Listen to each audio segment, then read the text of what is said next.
Hello, नमस्कार। Start करने से पहले एक बात आपको बता दें कि यहाँ पे आसपास चिड़ियों की, सूक्ष्म जीवों की, कीड़ों की जो चहचहाहट आएगी वो आपको सुनाई ही पड़ेगी, क्योंकि जो हमारा रूम है वो बगीचे में है, पेड़ पौधे हैं आसपास।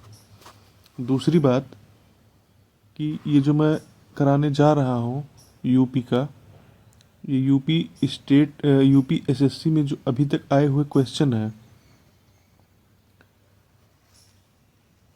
उसका, जितने भी क्वेश्चन आए हैं वो, और जो संभावित बनने वाले क्वेश्चन हैं वो, ये घटना चक्र से हम करा रहे हैं।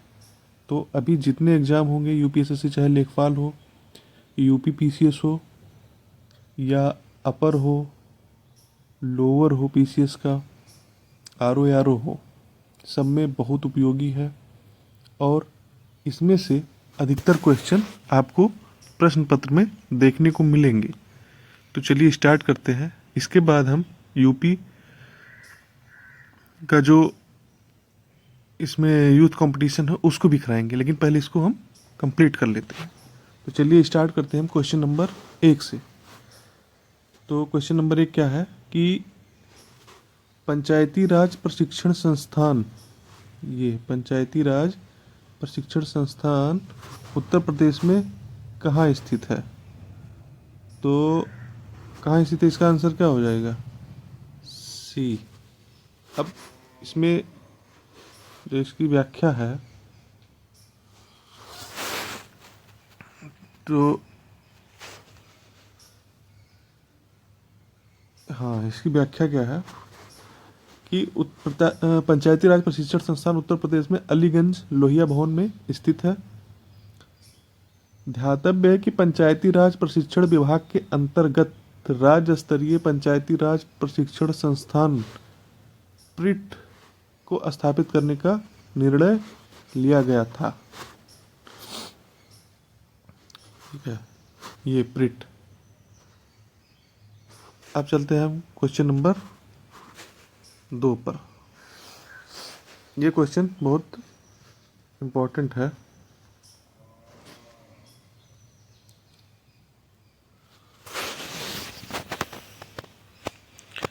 क्वेश्चन नंबर 2 है कि देखिए, क्षेत्रफल की दृष्टि से उत्तर प्रदेश का भारत में कौन सा स्थान है? तो इसका आंसर हो जाएगा डी। अब इसमें देखते हैं कि कुल क्षेत्रफल उत्तर प्रदेश का ये है 240,928 वर्ग किलोमीटर, जो भारत के माने भारत का कुल क्षेत्रफल इतना है 32,87,263 वर्ग किलोमीटर। उसमें से इतना उत्तर प्रदेश का है 240,928, जो प्रतिशत में अगर देखा जाए तो भारत के क्षेत्रफल का 7.33 है। अब ये देखते हैं कि क्षेत्रफल के आधार पर उत्तर प्रदेश का देश में चौथा स्थान है। तो इससे पहले कौन कौन से हैं? राजस्थान है, एमपी है, राजस्थान है, एमपी है, महाराष्ट्र आते हैं। और इसके साथ और जानकारी हो कि यह राज्य यानी यूपी 8 राज्य और 1 केंद्र शासित प्रदेश के साथ अपनी सीमा साझा करता है और अंतर्राष्ट्रीय सीमा नेपाल के साथ साझा करता है। तो 8 राज्य में कौन कौन से हो गए आप लोग देख लीजिएगा।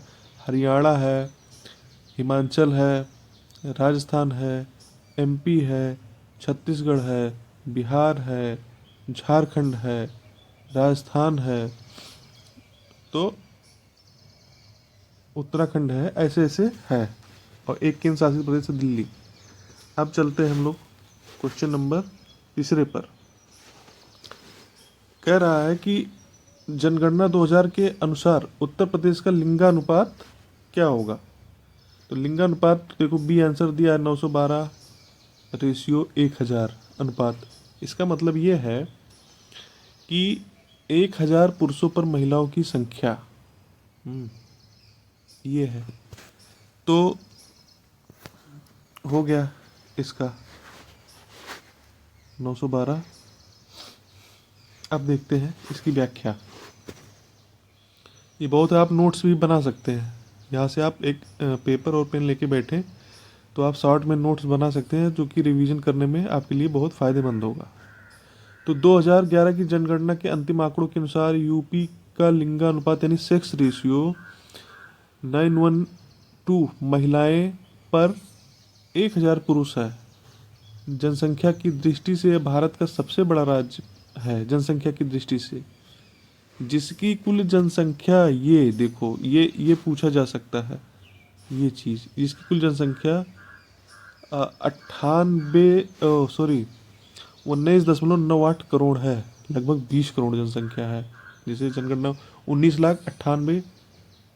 करोड़ 98 लाख। अब तो उससे ज़्यादा हो गया होगा, अब जनगणना बहुत ज़्यादा हो गया होगा, लेकिन अब जो जनगणना 2000 के हिसाब से वही पूछेगा। जो भारत की कुल आबादी का 16.50% है। ये मतलब कि 16.5% है भारत की कुल आबादी का, और कुल क्षेत्रफल का 7.33 है। ये आंकड़े हैं। और पुरुषों की संख्या 10.44 करोड़ से अधिक है, और महिलाओं की संख्या 9.53 करोड़ से अधिक है। अब चलते हैं हम लोग क्वेश्चन नंबर 4। लिखा है कि यूपी में चकबंदी योजना किस वर्ष लागू की गई थी। तो यूपी में चकबंदी योजना किस वर्ष लागू की गई थी? 1954 में। चलो, चकबंदी क्या है? चकबंदी ये देखो लिखा है, ये देखो कि यूपी में किसानों की बिखरी हुई जोतों को एक जगह एकत्रित करने के उद्देश्य से चकबंदी योजना 1954 में लागू की गई थी। यह राज्य के कृषि सुधारों में एक ऐतिहासिक कदम था। अब बिखरी हुई जोतें मतलब मान लो 1 बीघा इधर हो तो 1 बीघा आधा किलोमीटर दूर हो, तो ऐसे ऐसे करके उसको इकट्ठा कर दिया गया और उस जगह को आपको दे दिया गया। जो दूसरों की जगह थी वो दूसरे को मिल गया, मतलब उतनी ही जमीन मिली, मतलब इकट्ठा मिल गई, बस ये है। अब क्वेश्चन नंबर 5।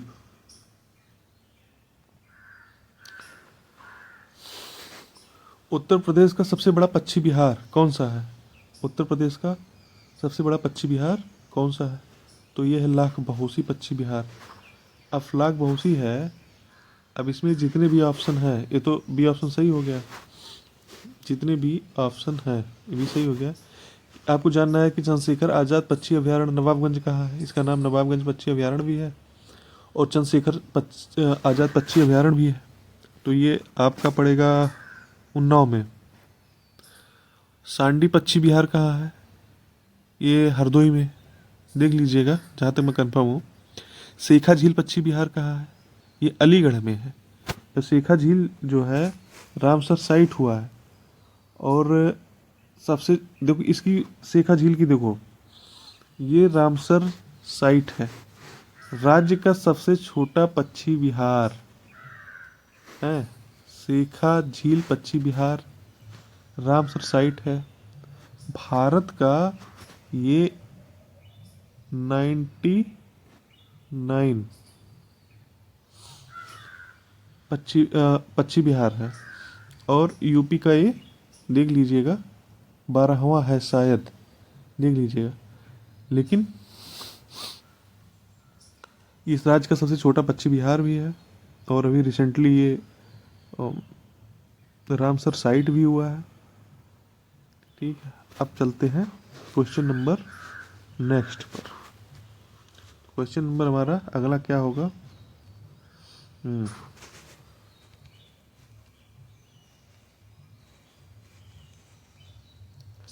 अब देखते हैं, ये कह रहा है क्वेश्चन नंबर 6 ये कि निम्नलिखित में से कौन सा उत्तर प्रदेश राज्य के साथ एक अंतरराष्ट्रीय सीमा साझा करता है। तो एक ही देश है जो उत्तर यूपी के साथ सीमा साझा करता है, बी नेपाल है, तो उसमें बहुत लगाने की ज़रूरत है नहीं।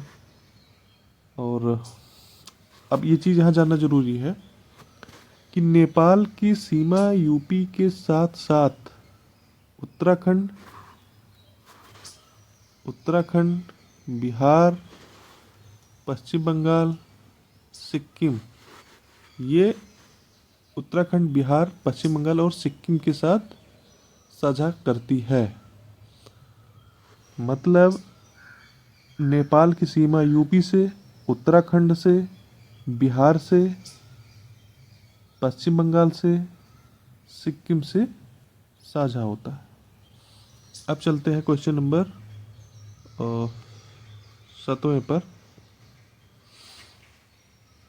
कि ये देखिए लिखा है कि उत्तर प्रदेश भारतीय संघ में कितने राज्यों के साथ अपनी सीमा साझा करता है। कितने राज्यों के साथ दिया है, ना कि राज्य और केंद्र शासित प्रदेश मिला के। तो इसका आंसर हो जाएगा 8। अब 8 में हम देख लेते हैं कि कौन कौन सा है 8 में। तो 8 में हमारा कौन सा है, यूके अर्थात उत्तराखंड,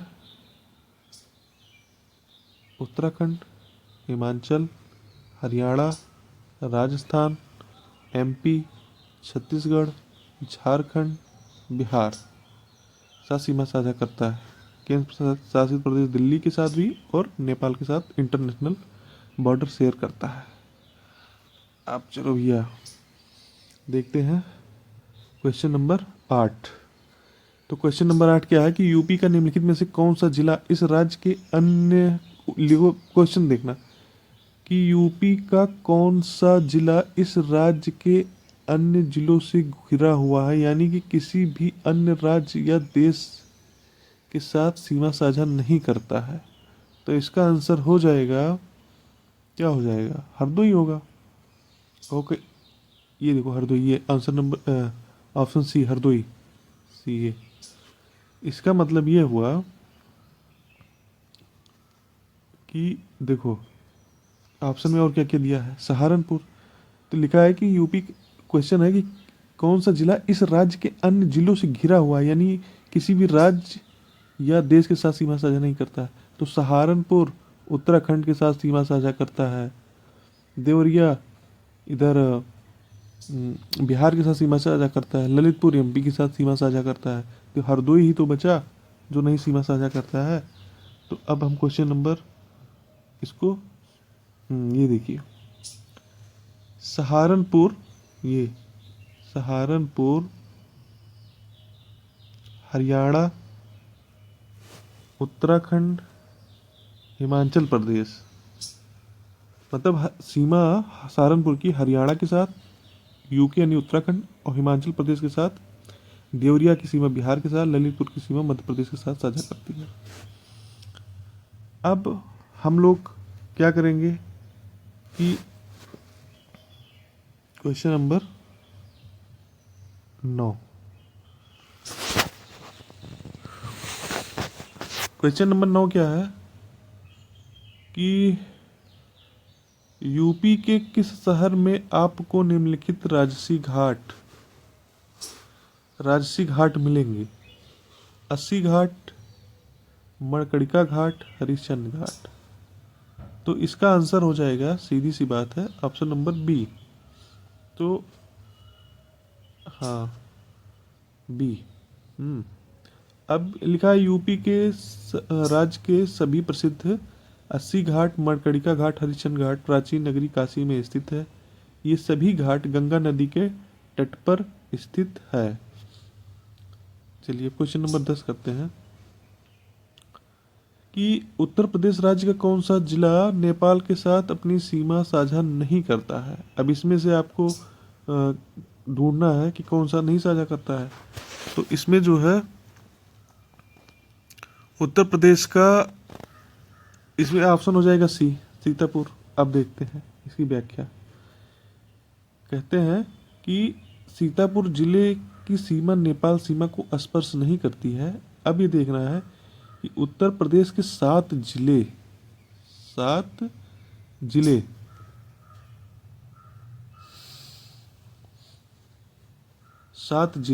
नेपाल की सीमा को स्पर्श करते हैं।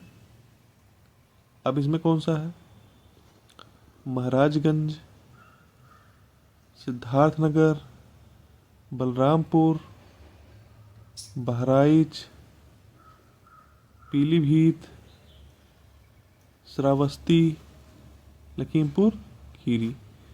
मतलब यूपी के 7 जिले नेपाल की सीमा को स्पर्श करते हैं? महाराजगंज, सिद्धार्थनगर, बलरामपुर, श्रावस्ती, बहराइच, लखीमपुर खीरी और पीलीभीत। अब हम लोग चलते हैं क्वेश्चन नंबर 11 पर।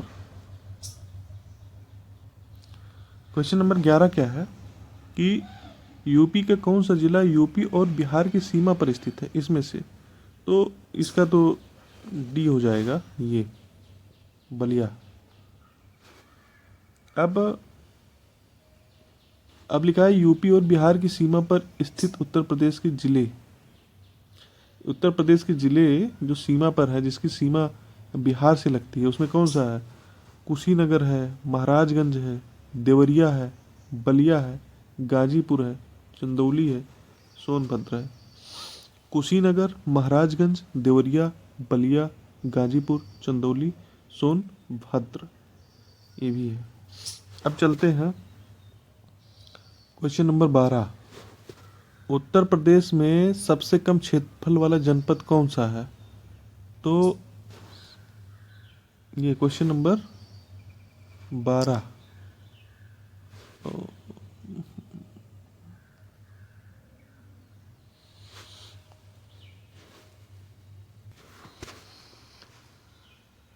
तो अब देखते हैं कि उत्तर प्रदेश में सबसे कम क्षेत्रफल वाला जनपद कौन सा है। इसका आंसर हो जाएगा कि ये क्वेश्चन नंबर 12 है, इसमें कि दिए गए विकल्पों में यूपी में सबसे कम क्षेत्रफल वाला जिला संत रविदास नगर भदोही है। डी, आंसर नंबर डी ये। अब जिसका क्षेत्रफल 1015 वर्ग किलोमीटर है। हालांकि अब यहाँ पे देखना है कि उत्तर प्रदेश सांख्यिकी पत्रिका संस्करण 2020 के अनुसार यूपी में सबसे कम क्षेत्रफल वाला जिला हापुड़ है। ये हापुड़।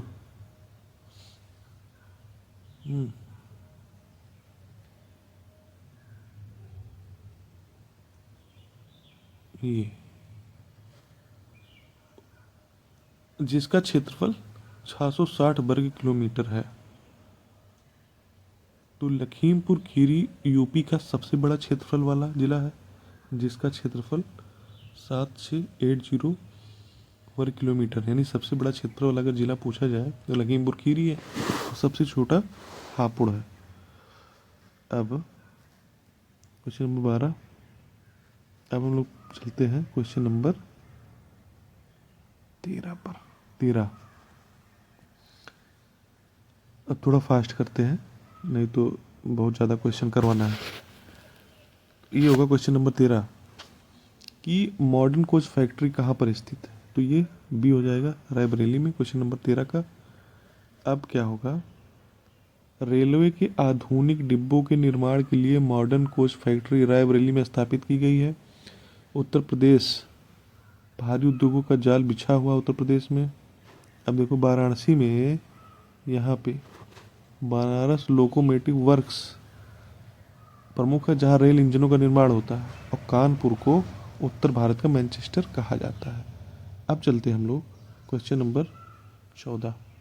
तो क्वेश्चन नंबर 14 क्या कहते हैं कि Indian institute of vegetable research कहाँ स्थित है? अर्थात IIBR। ये एक चीज़ बताओ, कभी कभी ऐसे शॉर्ट फॉर्म देके और उसके दूसरे विकल्प में मिलान करने के लिए दे देता है, तो इसको भी ध्यान रखना है। Indian institute of vegetable research, तो इसका ऑप्शन हो जाएगा क्वेश्चन नंबर 14 का ऑप्शन हो जाएगा सी, बनारस। तो अब इसमें क्या है कि कृषि रिसर्च को बढ़ावा देने के लिए भारतीय सब्जी अनुसंधान संस्थान वाराणसी में स्थापित किया गया है। यह संस्थान सब्जियों की नई किस्मों के विकास अनुसंधान पर कार्य करता है। अब देखो यहाँ पे इसके अलावा वाराणसी में ये भी आ सकता है, Indian institute of handloom technology भी स्थित है। Indian institute of handloom technology भी स्थित है, जो हथकरघा क्षेत्र में तकनीकी शिक्षा प्रदान करता है। भाई Indian institute of handloom technology है, तो हथकरघा क्षेत्र में तकनीकी शिक्षा प्रदान करता है। वाराणसी को सांस्कृतिक और शैक्षिक गतिविधियों का केंद्र माना जाता है। अब क्वेश्चन नंबर 15 क्या होगा? देखो क्वेश्चन नंबर 15 पर आ गए हम लोग कि 2011 की जनगणना के अनुसार उत्तर प्रदेश की कुल साक्षरता दर क्या है? 2011 में। अब देखो ये सब क्वेश्चन आएंगे ही, एकदम पक्का है। ये 67.7% यानी 67.7, ये ऐसे ट्रिक से भी याद हो सकता है देख के। 67.7% है। अब चलिए इसकी व्याख्या पढ़ते हैं। 2011 की जनगणना के अनुसार उत्तर प्रदेश की कुल साक्षरता दर है 67.7% है, लेकिन लैंगिक आधार पर साक्षरता दर में काफ़ी अंतर देखने को मिल जाता है। लैंगिक आधार मतलब कि एक पुरुष और एक महिला, तो पुरुष की साक्षरता दर ये चीज़ है। पुरुष की साक्षरता दर 77.3% है। ये लिख लेना, नोट्स बना लेना। पुरुष साक्षरता दर टोटल ये है, और उसमें टोटल में पुरुष की 77.3 है, जबकि महिला साक्षरता दर 57.2% है। साक्षरता दर में सुधार के लिए राज्य सरकार द्वारा विभिन्न शिक्षा परियोजनाएं चलाई जा रही हैं। शहरी क्षेत्रों में साक्षरता दर ग्रामीण क्षेत्रों की तुलना में अधिक है। ये ऑप्शन अभी बना दे कि शहरी क्षेत्रों में साक्षरता दर ग्रामीण क्षेत्रों की तुलना में अधिक है, तो ये सही बात होगी। ये अब हम चलते हैं, अगर ये बना दे कि ग्रामीण क्षेत्रों में शहरी क्षेत्रों की तुलना में साक्षरता दर अधिक है, तो ये गलत हो जाएगा। तो हम लोग अब चलते हैं 15 के बाद 16वां क्या है कि यूपी में राज्यसभा की कितनी सीटें निर्धारित की गई हैं? राज्यसभा की। अब एक क्वेश्चन नंबर 16 है, ये राज्यसभा की कितनी सीटें निर्धारित की गई हैं? तो भारतीय संसद के उच्च सदन यानी राज्यसभा में उत्तर प्रदेश का प्रतिनिधित्व रिप्रेजेंटेशन 31 सदस्यों द्वारा किया जाता है, जो देश के किसी भी राज्य में सर्वाधिक है। यह संख्या राज्य की विशाल जनसंख्या के आधार पर निर्धारित है। इसके अतिरिक्त लोकसभा में निचले सदन में यूपी के 80 सांसद चुनकर जाते हैं, जो केंद्र सरकार के गठन में निर्णायक भूमिका निभाते हैं। अब हम लोग चलते हैं क्वेश्चन नंबर 17। तो उसके पहले ये जान लें कि यूपी में लोकसभा सदस्य की संख्या 80 है, विधानसभा सदस्य की संख्या 403 है। जो विधानसभा होते हैं एक जिले में, किसी में 4 होते हैं, किसी में 5 होते हैं, उसमें विधायक चुन के जाते हैं, विधानसभा में जाते हैं, फिर मुख्यमंत्री जिस पार्टी के होते हैं वो मुख्यमंत्री बनता है। अब विधान परिषद सदस्य की जिन राज्यों में 2 सदन होता है, वैसे 6 स्टेट है इंडिया में। बिहार है, यूपी है, आंध्र प्रदेश है और महाराष्ट्र है, और आप लोग देख लीजिएगा कर्नाटक है शायद, मुझे ध्यान नहीं आ रहा है। तो उसमें विधान परिषद सदस्य की संख्या 100, ये तो यूपी का है 100, पर जिनमें भी होता है 2 सदन होते हैं। जैसे लोकसभा में उच्च सदन और निम्न सदन होता है, लोकसभा राज्यसभा, उसी प्रकार विधानमंडल में अर्थात राज्यों की विधानमंडल में उच्च सदन को विधान परिषद कहा जाता है और निम्न सदन को विधान सभा कहा जाता है। तो यूपी में लोकसभा सदस्य संख्या 80 है, विधानसभा सदस्य संख्या 403 है, जो चुन के आते हैं। और ये विधान परिषद सदस्य संख्या है, इसमें से कुछ स्थानीय निकायों द्वारा चुने जाते हैं, कुछ शिक्षकों द्वारा चुने जाते हैं। कुछ विधानसभा सदस्यों के द्वारा चुने जाते हैं, कुछ राज्यपाल द्वारा मनोनीत किए जाते हैं, ऐसे है। अब मंडलों की संख्या अपने यहाँ 18वां है। अब लेटेस्ट मंडल कौन सा है अभी आपको मिल जाएगा, और जिलों की संख्या 75 है। चलो ये हो गया। अब हम लोग चलते हैं क्वेश्चन नंबर 17। 17 में क्या कह रहे हैं कि क्वेश्चन नंबर 17 है, देखिए ये क्वेश्चन नंबर 17। संयुक्त प्रांत से यूपी के रूप में नाम बदलने के बाद उत्तर प्रदेश का पहला राज्यपाल कौन सा था? संयुक्त प्रांत से उत्तर प्रदेश के रूप में नाम बदलने के बाद उत्तर प्रदेश का पहला राज्य कौन सा था? तो बी हो जाएगा इसका आंसर, होर्मस जी फिरोज शाह मोदी। अब 17वां का देखते हैं। और वर्तमान में कौन सा है? वर्तमान में आनंदीबेन पटेल हैं। अब हम लोग चलते हैं क्वेश्चन नंबर 18। उत्तर प्रदेश के पहले मुख्यमंत्री गोविंद बल्लभ पंत को किस वर्ष भारत रत्न से सम्मानित किया गया था? किस वर्ष? तो आपको बताना है किस वर्ष सम्मानित किया गया था। ये हो जाएगा 1957 को। ये डेट भी कभी कभी पूछते हैं, तो इसको भी जानना जरूरी है। मैगी जितने लोग भारत रत्न पाए हैं, एक आइडिया होना चाहिए, आइडिया लग जाता है। ऐसा नहीं कि रट्टा मारना है। जैसे जवाहरलाल नेहरू पाए थे, पहली बार में से 3 लोगों को मिला था। एपीजे अब्दुल कलाम पाए थे, इंदिरा गांधी को मिला था, मदर टेरेसा को मिला था, BR अम्बेडकर को मिला था। उधर लाल कुर्ती आंदोलन के जो नेता थे गफ्फार, अब्दुल गफ्फार, उनको मिला था। उधर साउथ अफ्रीका के जो नेल्सन मंडेला हैं, उनको मिला था। तो ऐसे ऐसे आपको ध्यान रखना है। इधर अपने जो अर्थशास्त्री थे अमर्त्य सेन जी, उनको भी मिला था।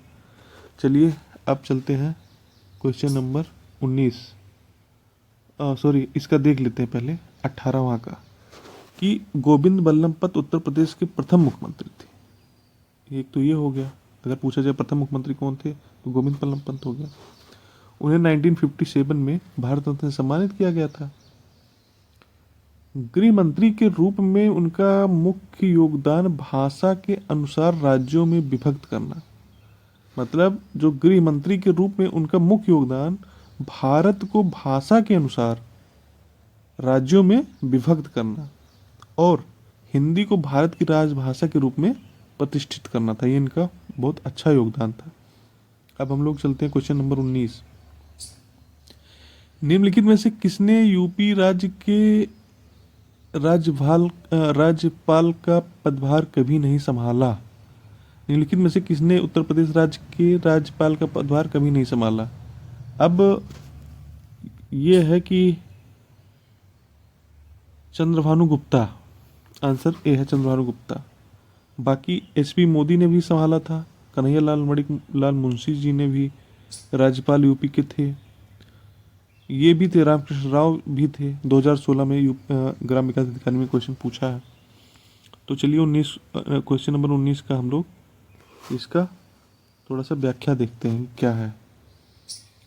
तो चंद्रभानु गुप्ता ने उत्तर प्रदेश राज्य के राज्यपाल का पदभार कभी नहीं संभाला। देखो चंद्रभानु गुप्ता जी, अब ये देखा हुआ है 3 बार उत्तर प्रदेश के CM थे हैं। और श्री HP मोदी जो 2 मई 1949 से 1 जून 1952 तक, फिर आ गया श्री कन्हैयालाल मणिलाल मुंशी 2 जून 1952 से 9 जून 1957 तक, फिर आ गए श्री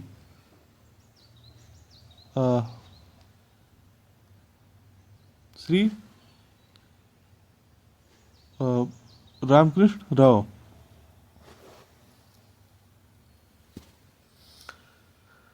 बुरगुला रामकृष्ण राव 1 जुलाई 1960 से 15 अप्रैल 1962 तक उत्तर प्रदेश के राज्यपाल का पद संभाला था। अब इसमें ये देखना है, देखो ऐसे मामला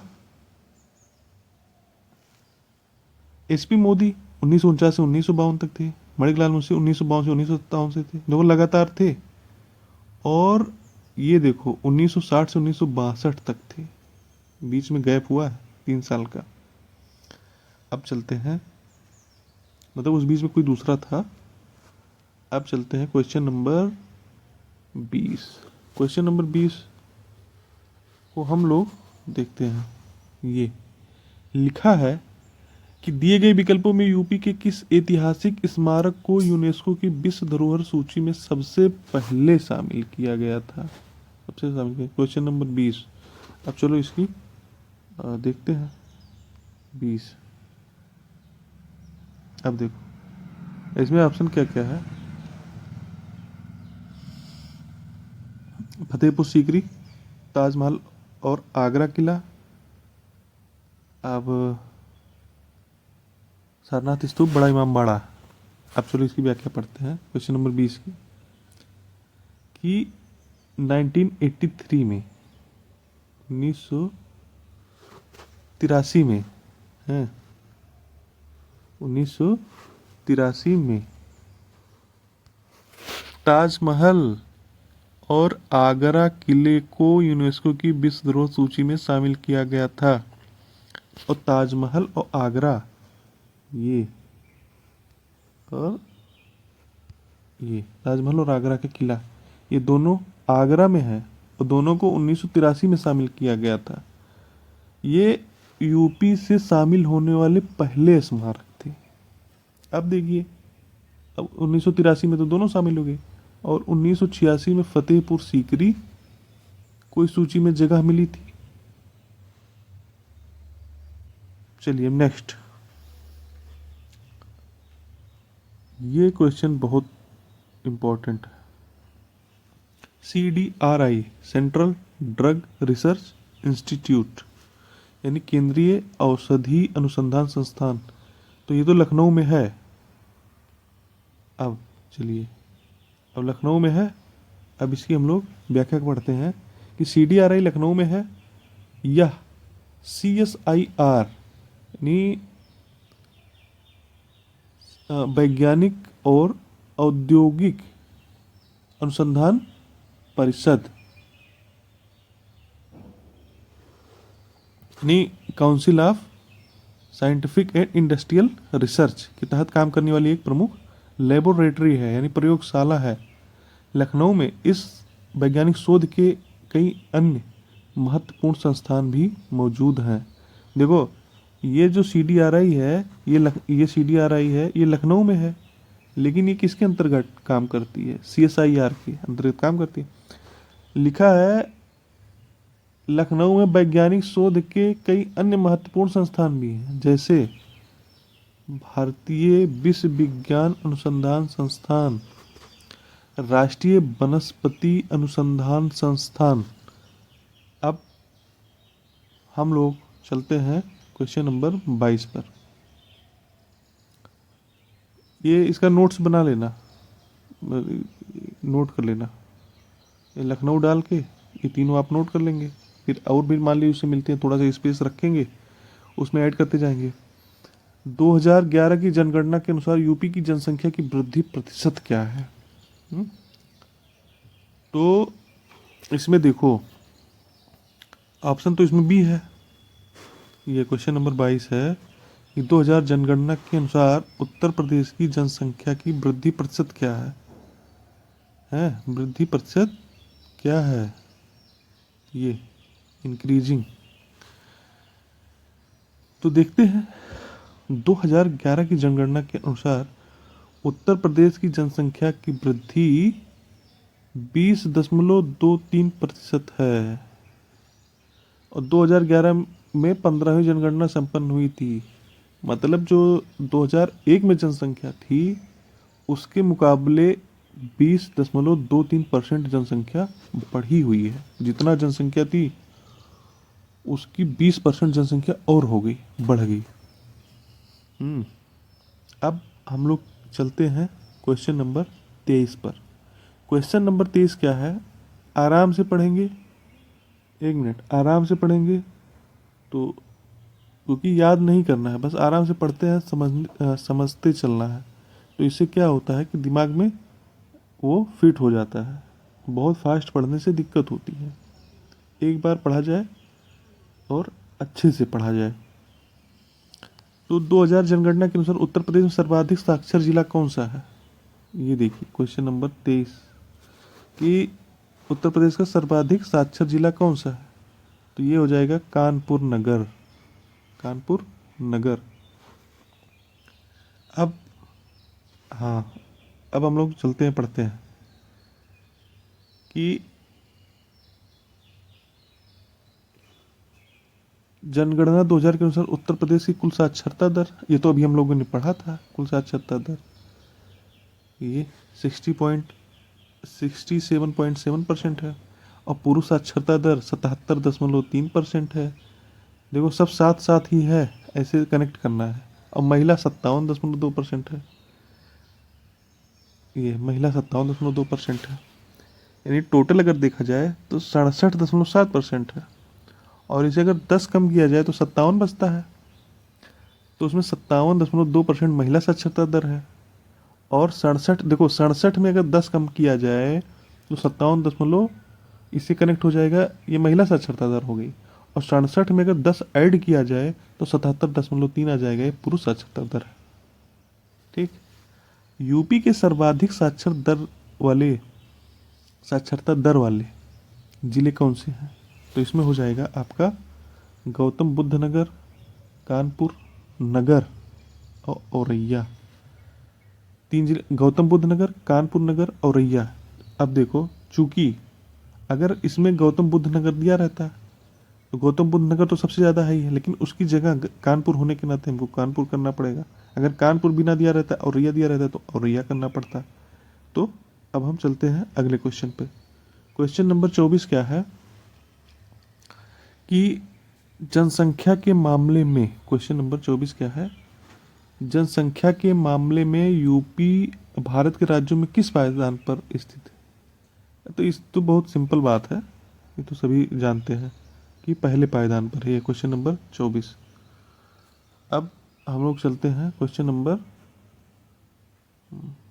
चलो इसको देख लेते हैं 24 का, कि जनसंख्या के आधार पर 2011 के सेंसस के अनुसार उत्तर प्रदेश पहला स्थान है। अब इसकी जनसंख्या जो है 19.98 टोटल। इसके बाद ये जानने है बस, महाराष्ट्र है, पहले यूपी है, फिर महाराष्ट्र है, फिर बिहार है, फिर वेस्ट बंगाल है। वेस्ट बंगाल, यूपी, तब महाराष्ट्र, तब बंगाल, तब बिहार, तब वेस्ट बंगाल, यानी पश्चिम बंगाल। सबसे ज़्यादा जनसंख्या यूपी में है, फिर महाराष्ट्र में है, फिर बिहार में है, फिर पश्चिम बंगाल में है।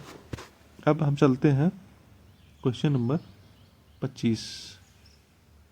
इसमें थोड़ा सा धुंधला आया हुआ है, लेकिन मैं पढ़ रहा हूँ तो उससे क्लियर हो जाएगा, उसमें कोई दिक्कत वाली बात नहीं है। सुनते चलना है, समझते चलना है। अब इसमें लिखा है कि निम्नलिखित में से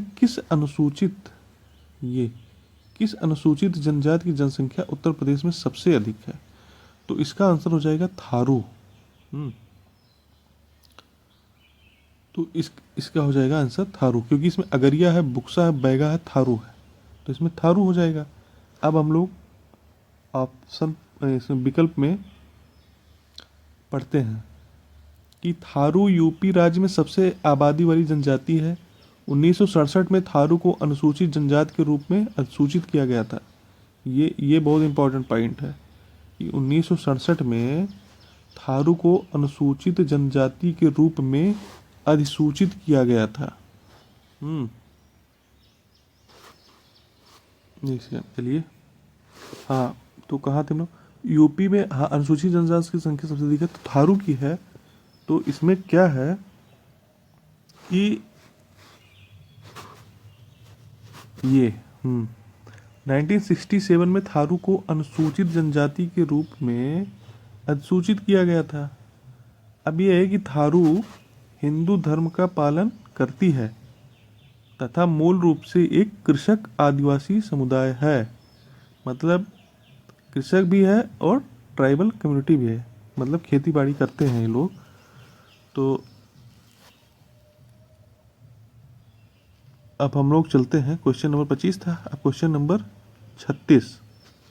तो क्वेश्चन नंबर 36 क्या है, क्वेश्चन नंबर 26 कि यूपी में किस धर्म के अनुयायी सबसे कम संख्या में है। तो यूपी में सबसे ज़्यादा धर्म तो हिंदू धर्म होंगे, ठीक, फिर इस्लाम धर्म होगा, और आप इस ऑप्शन से अंदाज़ा लगा सकते हैं कि पारसी धर्म ही होगा। ऐसे ऑप्शन नंबर सी हो जाएगा। अब देखते हैं कि यूपी में कौन कौन लोग कितनी संख्या में हैं। तो इसमें सबसे ज़्यादा हिंदू ही हैं, 79.73%, इसका परसेंट ध्यान रखना है। मुस्लिम 19.26% है, सिख 0.32% है, यानी सबसे ज़्यादा हिंदू, फिर मुस्लिम, फिर सिख, फिर ईसाई, फिर जैन, फिर बौद्ध। ये बहुत कम अंतर है, 0.11% जैन है ये, और बौद्ध 0.12% है। यानी हिंदू, मुस्लिम, सिख, ईसाई, जैन, बौद्ध और अन्य धर्म के अनुयायी मात्र 0.01% है। ऐसे लोग जिनका धर्म निर्धारित नहीं है, तो अन्य धर्म का पारसी हो गए या और जो धर्म होंगे, ऐसे लोग जिनका धर्म निर्धारित नहीं, उनकी भी संख्या है, उनकी संख्या है ये 0.29%। अब हम लोग चलते हैं क्वेश्चन नंबर 27 पर। क्वेश्चन नंबर 27 क्या है कि 2011 की जनगणना के अनुसार जनसंख्या के संबंध में उत्तर प्रदेश का कौन सा जिला सबसे बड़ा है। जनसंख्या के अनुसार 2011 में जनसंख्या के अनुसार यूपी का सबसे बड़ा जिला कौन है, तो इसका आंसर हो जाएगा ये इलाहाबाद। अब देखो 2011 की जनसंख्या के हिसाब से, तो इसमें हम क्या करते हैं कि देख लेते हैं सबसे बड़ा प्रयागराज यानी इलाहाबाद, फिर मुरादाबाद, फिर गाजियाबाद, फिर आजमगढ़, फिर लखनऊ। ये क्रम याद रखना है। जनसंख्या सबसे ज़्यादा प्रयागराज में है, फिर मुरादाबाद में है, फिर गाजियाबाद में है, फिर आजमगढ़ में है, फिर लखनऊ में है।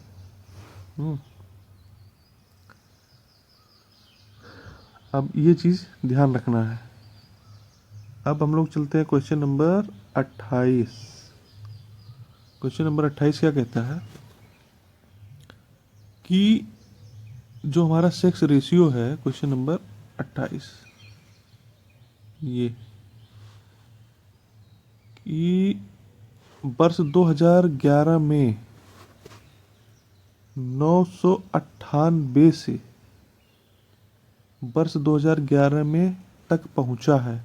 अब देखो वही भी हम लोग पढ़े थे कि 912 1000 में से 1000 पुरुषों में से 912 महिलाएं, लेकिन अब 2011 में यही चीज़ हमारा 898 महिलाएं थी 1000 पुरुषों में।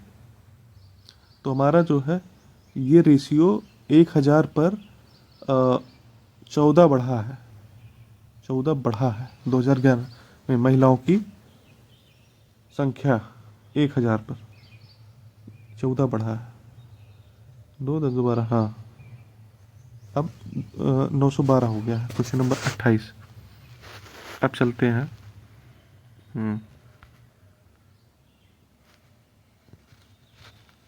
अब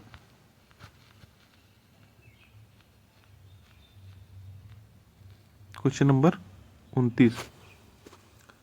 क्वेश्चन नंबर 29 है 2000 जनगणना के अनुसार उत्तर प्रदेश में सबसे अधिक जनसंख्या वाला शहर कौन सा है। सबसे अधिक जनसंख्या वाला शहर कौन सा है। तो अभी हम लोग पिछला ही क्वेश्चन पढ़े थे कि सबसे अधिक जनसंख्या वाला प्रयागराज है, और उसमें प्रयागराज के बाद आप लोग देखे ही थे इसमें देखो ये प्रयागराज के बाद मुरादाबाद, गाजियाबाद, देखो बाद ही है, पर इलाहाबाद, फिर उसके बाद मुरादाबाद, फिर गाजियाबाद, फिर आजमगढ़, फिर लखनऊ। 3 बाद है, फिर आजमगढ़, फिर लखनऊ है। तो क्वेश्चन नंबर 28 हो गया। अब हम लोग पढ़ते हैं 29 यही।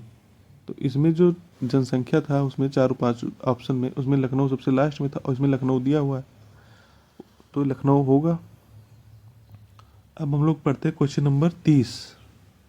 क्वेश्चन नंबर 30 क्या है कि जनगणना 2011 के अनुसार उत्तर प्रदेश की साक्षरता दर क्या है? साक्षरता दर क्या है? यही क्वेश्चन नंबर 30 क्या है, ये साक्षरता दर क्या है, लिटरेसी रेट क्या है?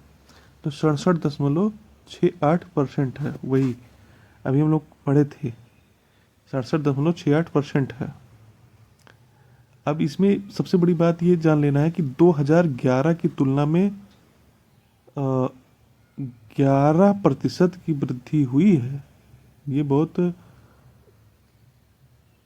जानने वाली बात, लगभग 11% की वृद्धि हुई है। ये इसका मतलब ये है कि अगर 67.68% में से 11% घटा दिया जाए तो हमें 2011 की साक्षरता दर निकल आएगी।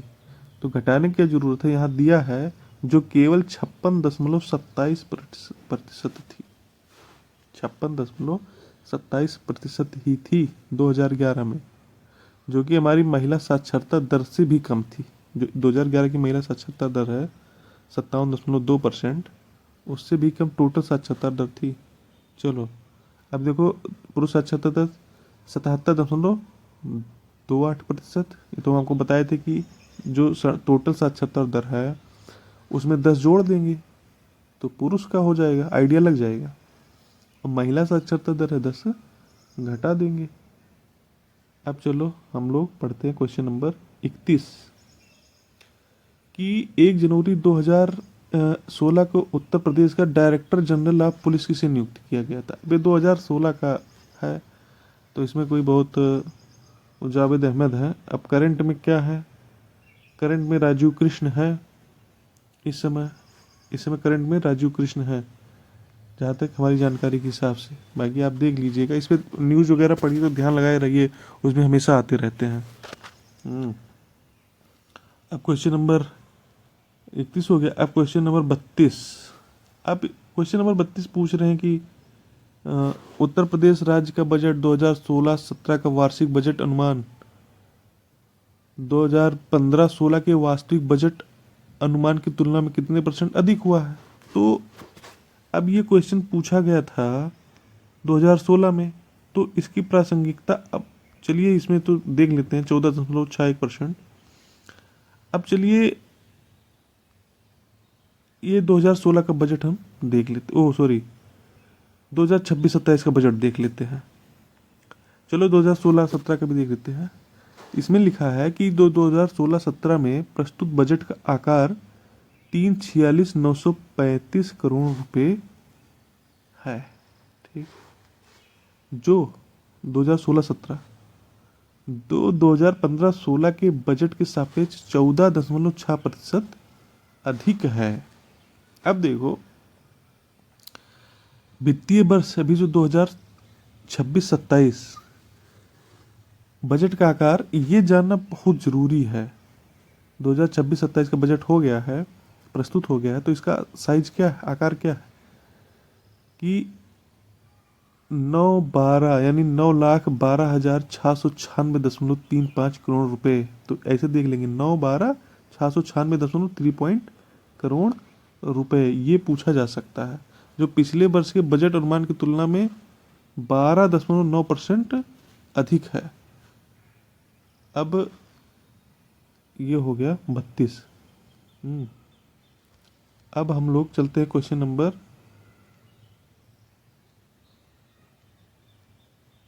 ये देखिए थोड़ा सा वो हो गया है तो इसको कर लेंगे। अब चलते हैं क्वेश्चन नंबर 34।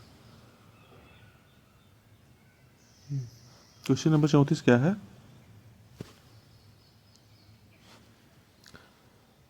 ये 2016 में पूछा गया था उत्तर प्रदेश के राज्य के वर्तमान पंचायती राज मंत्री कौन है? तो ये वर्तमान 34 हो गया। चलिए अभी तो ओम प्रकाश राजभर है। Question number 35। अब इसमें क्वेश्चन नंबर 35 पूछा जा रहा है कि राष्ट्रपति द्वारा कौन नियुक्त किया गया, शपथ लिया गया था? तो राम नाईक थे। अभी हमारी वो है वर्तमान में आनंदीबेन पटेल हमारी राज्यपाल हैं। ये तो सभी जानते हैं। हाँ, अब देखिए क्वेश्चन नंबर अब आया है। ये चीज़ अब आया है कि अ, बटेश्वर मेला बटेश्वर मेला उत्तर प्रदेश के किस जिले में आयोजित किया जाता है? तो इसका आंसर हो जाएगा आगरा में। बटेश्वर मेला पशु मेला है। ये भी बटेश्वर मेला पशु मेला है और ये यमुना नदी के किनारे आयोजित होता है। आगरा यमुना नदी के किनारे स्थित है। तो ये मेला अपने धार्मिक रिलीजियस और व्यापारिक महत्व के लिए जाना जाता है।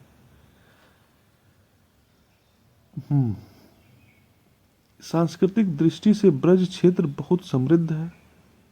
ब्रज क्षेत्र जहाँ चरकुला नृत्य जैसे लोक नृत्य भी प्रचलित है, ये ब्रज क्षेत्र में ही आएगा। तो चरकुला नृत्य ब्रज क्षेत्र से संबंधित है। ये अभी आगे क्वेश्चन में पूछा, ये तो चरकुला नृत्य बहुत पूछा जाता है। इसमें बहुस्तरीय दीपक रख के महिलाएं डांस करती हैं, बहुस्तरीय मल्टी लेयर। तो अब हम लोग चलते हैं 36 के बाद 37 क्वेश्चन नंबर 37 पर। उत्तर प्रदेश के किस जिले में अनुसूचित एसटी शेड्यूल्ड ट्राइब की बात की जा रही है? एसटी शेड्यूल्ड कास्ट की नहीं, शेड्यूल्ड ट्राइब अनुसूचित जनजाति की बात की जा रही है। सर्वाधिक है तो सोनभद्र जिले में, इसका तो आंसर सोनभद्र ही है। 37 क्वेश्चन नंबर 37। अब इसमें हम लोग व्याख्या देखते हैं। ये देखिए, अब इसमें पढ़ना जरूरी है अच्छे से। लिखा है कि सेंसस 2011 के आंकड़ों के मुताबिक यूपी में सर्वाधिक अनुसूचित जनजाति यानी एसटी सोनभद्र में है। ये केवल जनसंख्या की दृष्टि से ही नहीं बल्कि परसेंट की दृष्टि से भी, जनसंख्या की दृष्टि से ही नहीं परसेंट की दृष्टि से भी बहुत अधिक है, सबसे अधिक है। इसमें कंफ्यूज नहीं होना, जनसंख्या भी ज़्यादा है और परसेंटेज भी ज़्यादा है। जैसे मान लो किसी जिले की जनसंख्या बहुत कम हो, लेकिन उसमें सबसे ज़्यादा हो वही हो 50-60%, तो वहाँ पे यही माना जाएगा। उसी हिसाब से सोनभद्र में सबसे ज़्यादा परसेंट भी है और सबसे ज़्यादा इनका जनसंख्या भी है, बस इतना जानते हैं। अब इसमें लिखा है कि सोनभद्र में अनुसूचित जनजातियों का अनुपात सबसे अधिक है। लिखा है प्रदेश की कुल जनसंख्या में यूपी की अनुसूचित जनजाति का हिस्सा 0.6% है। अगर पूछा जाए उत्तर प्रदेश में सभी कुल जनसंख्या में अनुसूचित जनजाति की संख्या 0.6% है, जो राष्ट्रीय औसत से काफ़ी कम है। यह जिला अपनी जनजातीय विविधता और संस्कृति के लिए जाना जाता है। अब देखो क्वेश्चन नंबर 38 क्या कह रहा है। अब आपको बताना है कि इसमें से कौन सा सही नहीं है, सुमेलित नहीं है। क्वेश्चन नंबर 38 है, कौन सा सही नहीं है। क्या बायोटेक्नोलॉजी पार्क लखनऊ में है? हम तो कह रहे हैं कि हाँ है। लेदर टेक्नोलॉजी पार्क उन्नाव में है? हम तो कह रहे हैं कि हाँ है। क्या प्लास्टिक और खिलौना पार्क है? हम कह रहे हैं कि हाँ है। अब देखते हैं हम सही होते कि नहीं। हम कह रहे हैं थीम पार्क है आगरा में, हम तो कह रहे हैं कि नहीं है। अब देखते हैं। नहीं, ये देखिए हम गलत हो गए। सी थीम पार्क है आगरा में, प्लास्टिक और खिलौना पार्क कानपुर में नहीं है। प्लास्टिक एंड टॉय पार्क ये गोरखपुर में है। प्लास्टिक एंड टॉय पार्क ये देखिए,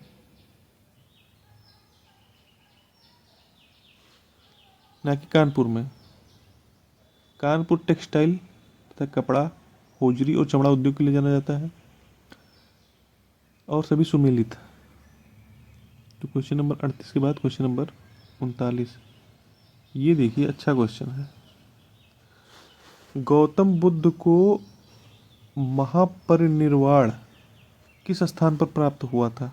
कुशीनगर में प्राप्त हुआ। तो क्वेश्चन नंबर 39 है कुशीनगर, आंसर नंबर सी हो जाएगा कुशीनगर। अब गौतम बुद्ध को ये भी जानना जरूरी, पूछ लेते हैं ऑप्शन में कि 80 वर्ष की अवस्था में कुशीनगर कुशीनारा में महान परिनिर्वाण की प्राप्त हुआ था। कुशीनगर उस समय मल्ल महाजनपद की राजधानियों में से एक थी, एक राजधानी और उसकी थी कुशीनारा, और एक और था, आप ध्यान से पढ़िएगा, मिल जाएगा आपको। बौद्ध धर्म में इस घटना का अत्यधिक महत्व है। उत्तर प्रदेश को बौद्ध धर्म का पालना भी कहते हैं, बौद्ध धर्म का पालना भी कहा जाता है, क्योंकि बुद्ध का अधिकांश सन्यासी जीवन इसी राज्य में व्यतीत हुआ। बुद्ध का जन्म, ज्ञान प्राप्ति, ये देखिए बहुत इंपॉर्टेंट क्वेश्चन है। बुद्ध का जन्म, ज्ञान प्राप्ति और महापरिनिर्वाण तीनों वैशाख पूर्णिमा को ही हुए थे। ये बहुत जो एक दुर्लभ संयोग है, जन्म, ज्ञान प्राप्ति और महापरिनिर्वाण। अब हम लोग चलते हैं क्वेश्चन नंबर 39, कौन सा था? हाँ 39। अब लोग चलते हैं क्वेश्चन नंबर 40। ये तो मान लो जाना था। क्वेश्चन नंबर 40 है कि निम्नलिखित में से किस मंदिरों का शहर के रूप में जाना जाता है? तो ये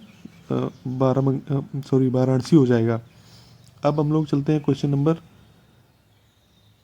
41। ये बढ़िया क्वेश्चन है क्योंकि यूपी से भी यूपी का है। तो ये अटाला मस्जिद है ना, अटाला मस्जिद, ये जौनपुर में है, उत्तर प्रदेश की। हम बता दिए आपको, 14वीं और 15वीं शताब्दी का मस्जिद है जौनपुर। Question number 41। अब चलते हैं इसके बारे में देखते और सारी डिटेल लेते हैं।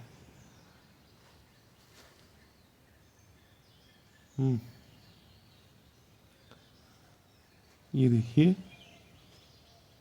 देखो अभी बात हुई थी, अभी आपसे एक क्वेश्चन उसमें कोई परीक्षा में पूछा जा सकता है कि किस काल में निर्मित हुआ था। तो सरकी काल में जौनपुर में अनेक भव्य भवनों, मस्जिदों, मकबरों का निर्माण हुआ था। 1377 ईस्वी में अटाला मस्जिद का निर्माण प्रारंभ हुआ था और 1408 ईस्वी में इब्राहिम शाह ने इसे पूर्ण किया था। 1408 ईस्वी में इब्राहिम शाह ने इसे पूर्ण किया था। अब चलते हैं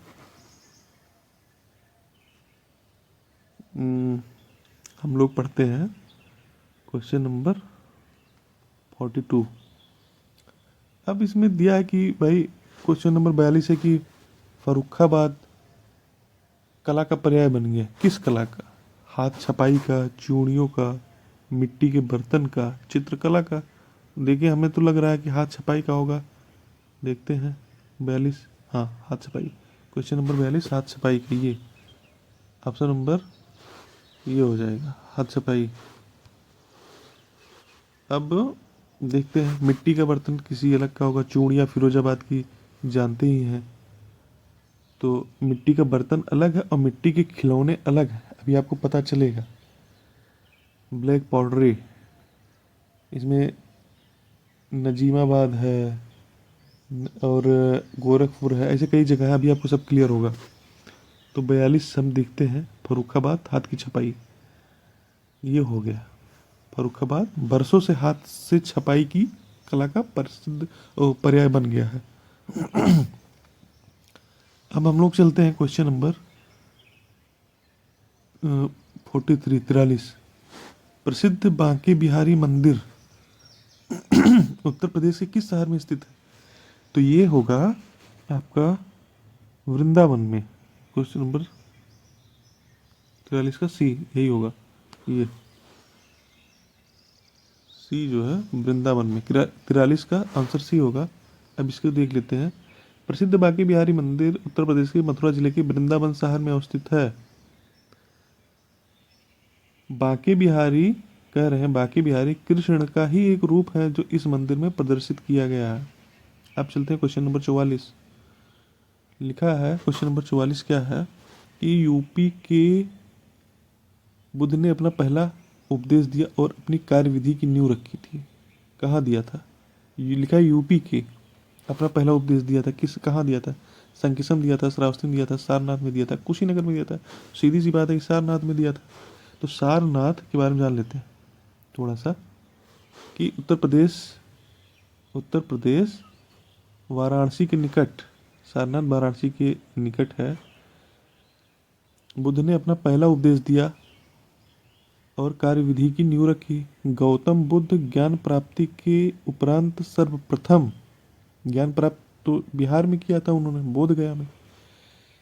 सर्वप्रथम ऋषिपत्तन भी नाम था सारनाथ का, अब वर्तमान नाम सारनाथ है। यहाँ उन्होंने 5 ब्राह्मण सन्यासियों को सर्वप्रथम उपदेश दिया। और इस प्रथम उपदेश को धर्मचक्र प्रवर्तन कहा गया। ये धर्मचक्र प्रवर्तन कहा गया। अब चलो हम लोग चलते हैं क्वेश्चन नंबर 45 पे। लिखा है अवध के निम्नलिखित में से किस नवाब ने लखनऊ में बड़ा इमामबाड़ा बनवाया था? Question number 45। तो इसका ऑप्शन क्या है क्वेश्चन नंबर 45 का? बड़ा इमामबाड़ा किसने बनवाया था? आसिफउद्दौला ने बनवाया था, आसिफ जाह मिर्जा ने बनाया था, सुजाउद्दौला ने बनाया था, यामीनउद्दौला ने बनाया था? हमें लगता है आसिफउद्दौला ने ही बनवाया था। क्वेश्चन नंबर 45 है, तो क्वेश्चन नंबर 45 का ऑप्शन देखेंगे हम लोग। ये देखो,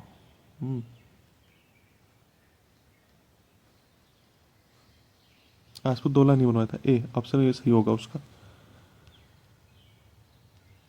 ऑप्शन नंबर ए इसका सही हो जाएगा। ठीक, ऑप्शन नंबर। अब हम लोग चलते हैं, इसकी व्याख्या पढ़ते हैं, लखनऊ के बारे में थोड़ा सा जानते हैं। अब देखिए, लिखा है उत्तर प्रदेश की राजधानी लखनऊ को नवाबों का शहर, एक बात। नवाबी तहजीब, ऐतिहासिक विरासतें, स्वादिष्ट खान पान, प्राचीन और आधुनिक संस्कृति, प्राचीन औपनिवेशिक और प्राच्य वास्तुकला का संगम लखनऊ में देखने को मिलता है। बड़ा इमामबाड़ा,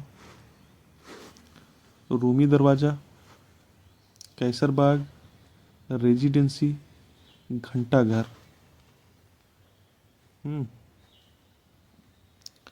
आदि अनेक ऐतिहासिक स्थल लखनऊ की शान माने जाते हैं। इन्हीं स्थलों में से एक है बड़ा इमामबाड़ा। ये बड़ा इमामबाड़ा, जिसका निर्माण आसिफउद्दौला ने करवाया था। अब चलते हैं क्वेश्चन नंबर, हम लोग चलते हैं क्वेश्चन नंबर 46 पे कि चंद्रशेखर आज़ाद मुठभेड़ में कहाँ शहीद हुए थे? ये तो है, तो इसका आंसर हो जाएगा इलाहाबाद, जो कि जिसका नाम प्रयागराज हो गया है। तो अब इसको 46 का पढ़ते हैं। अब देखो, ये डेट बहुत इम्पोर्टेंट है। लिखा 27 फरवरी 1931, इलाहाबाद के अल्फ्रेड पार्क, जिसे अब चंद्रशेखर आज़ाद पार्क के नाम से जाना जाता है, उन्हीं के नाम से, पुलिस के साथ मुठभेड़ में शहीद हुए थे। 1931 को शहीद हुए थे, फरवरी 1931 में, 27 फरवरी 1931 को आज़ाद शहीद हुए थे। अब लिखा है चंद्रशेखर आज़ाद हिंदुस्तान रिपब्लिकन एसोसिएशन, जिसकी स्थापना अक्टूबर 1924 में हुई थी, उसके सदस्य थे, HRA के। और देखिए, सचिन नाथ सान्याल और राम प्रसाद बिस्मिल आदि संगठन के सदस्य थे। अब हम लोग क्वेश्चन नंबर 46, क्वेश्चन नंबर 47। लिखा उत्तर प्रदेश राज्य अस्तित्व में कब आया था? ये क्वेश्चन नंबर है, उत्तर प्रदेश राज्य अस्तित्व में कब आया था? क्वेश्चन नंबर 46, क्वेश्चन नंबर 46 है, कब अस्तित्व में आया था, किस सन में? तो ये होना चाहिए, देखते हैं, 1 अप्रैल 1937। हाँ देखो, 1 अप्रैल 1937। अब इसके बारे में थोड़ा सा पढ़ते हैं। लिखा है कि ब्रिटिश शासन के दौरान संयुक्त प्रांत, इसको इंग्लिश में यूनाइटेड प्रोविंस के रूप में 1 अप्रैल 1937 को उत्तर प्रदेश राज्य में अस्तित्व में आया था।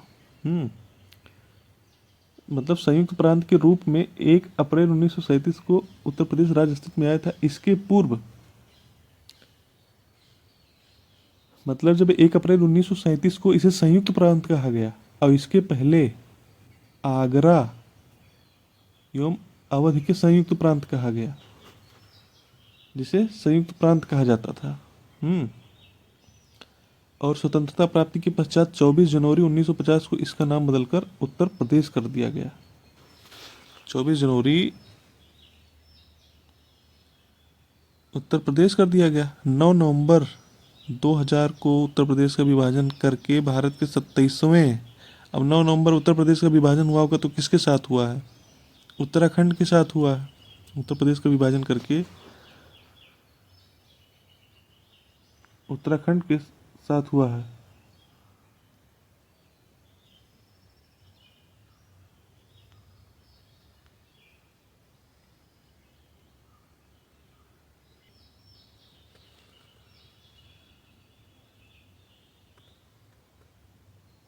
तो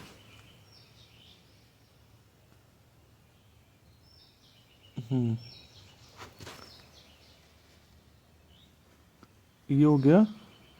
हाँ, क्या कहते हैं, 9 नवंबर 2000 को उत्तर प्रदेश का विभाजन कर भारत के 27वें राज्य के रूप में उत्तराखंड का गठन किया गया था। अब चलते हैं हम लोग क्वेश्चन नंबर 48। क्वेश्चन नंबर 48 क्या कह रहा है? क्वेश्चन नंबर 48 क्या कह रहे हैं कि उत्तर प्रदेश राज्य की पारंपरिक अर्ध ऐतिहासिक, अब देखो, पारंपरिक अर्ध ऐतिहासिक कहानियों गाथा गीत का नृत्य नाटक है। डांस और ड्रामा क्या है बताओ? अब इसमें घूमर ऐसे करना है, कालबेलिया तो दूसरे राज्य का है, घूमर तो राजस्थान का, कालबेलिया भी राजस्थान का है, तो इसका आंसर हो जाएगा स्वांग। क्वेश्चन नंबर 48 का स्वांग। बस अब हम लोग पढ़ते हैं क्वेश्चन नंबर 49। ये देखिए क्वेश्चन नंबर 49, इसमें हो जाएगा कि चरकुला नृत्य संबंधित है, तो चरकुला नृत्य ब्रजभूमि से संबंधित है। क्वेश्चन नंबर 49 का ब्रजभूमि हो जाएगा आंसर। और ये चरकुला नृत्य मथुरा जिले का विशेष लोक नृत्य है। ये भगवान कृष्ण की प्रशंसा और सम्मान के लिए लिखे गए हैं गीत। यह नृत्य राधा कृष्ण से जुड़ा है। अब हमारा हो गया क्वेश्चन नंबर, चलिए क्वेश्चन नंबर 50, लठमार होली कहाँ मनाई जाती है? तो लठमार होली, अब इसमें क्वेश्चन नंबर 50 का हो जाएगा बरसाना में मनाई जाती है। क्वेश्चन नंबर ए इसका आंसर हो जाएगा। अब इसकी हम थोड़ा सा व्याख्या देखते हैं। लठमार होली बरसाना में मनाई जाती है। बरसाना राधा की जन्मस्थली के रूप में प्रसिद्ध है। बरसाना राधा की जन्मस्थली है। ये भी पूछा जा सकता है कि राधा की जन्मस्थली कौन सी है? बरसाना। नहीं तो बरसाना दे दे, मथुरा दे दे, इस तरह से ऑप्शन अगर बना दे, वृंदावन दे दे। तो बरसाना की लठमार होली ये देखो, ये भी है, फागुन मास की शुक्ल पक्ष की नवमी को मनाई जाती है। फागुन मास शुक्ल पक्ष की नवमी को मनाई जाती है। तो इसमें क्या है, दरअसल बरसाना की लठमार होली भगवान कृष्ण के काल में उनके द्वारा की जाने वाली लीलाओं की पुनरावृत्ति जैसे है। अब हम 50 क्वेश्चन करवा दिए हैं। 50 क्वेश्चन के बाद अब क्वेश्चन नंबर 51 से अगला शुरू करेंगे अगले वीडियो में। ऐसे बनाते जाएंगे। धन्यवाद।